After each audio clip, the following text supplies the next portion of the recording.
நான் எதுவும் எடுக்கல சார். நீ எதுவும் எடுக்கல தான்.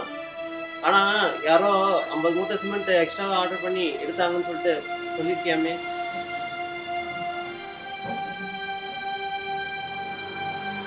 சார் அது நீங்கள் பண்ணதான் சார் சொன்னேன். ஓ, நான் பண்ணா எல்லாத்தையும் சொல்லிடுவியோ? இப்போ 8 மூட்டை காணோம், அதுவும் கணக்கில் தான் வரும். அதாவது நீ அந்த 8 மூட்டையை திருடி இருக்கன்ற கணக்கில் வரும், திருடன்ற கணக்கில். சார் நான் வார்த்தையை அளந்து பேசு. என் புருஷன் குடிகாரனா வேணா இருக்கலாம், ஆனா திருடுறவர்லாம் இல்ல. அன்னைக்கு நீ பண்ண தப்பதான் அவர் சொன்னாரு. ஏதோ பண்ணாததை சொன்ன மாதிரி பண்ற. என்னையே அடி சொல்ல? உன் புருஷன் மட்டும் நீங்க 2 பேரும் இனி இங்க திருடனா? அப்படி ஒன்றும் திருட்டு பட்டத்தை கட்டிட்டு நாங்க இங்க வேலை செய்யணும்னு அவசியம் இல்லை.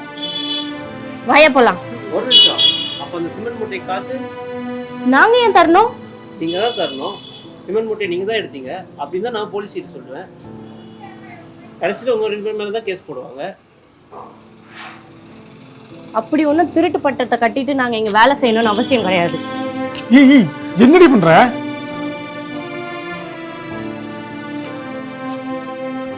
இந்தா வச்சுக்கோ. உழைக்காத காசு உடம்புல ஒட்டாதுன்னு சொல்லுவாங்க. இது எப்படி ஒட்டுதுன்னு நான் பாக்குறேன். ஒட்டும், பாத்துக்க. ஏய் பைத்தியமாடி நீ. வாயா, இதை விட நல்ல வேலை செஞ்சு நம்ம குடும்பத்தை காப்பாத்திக்கலாம்.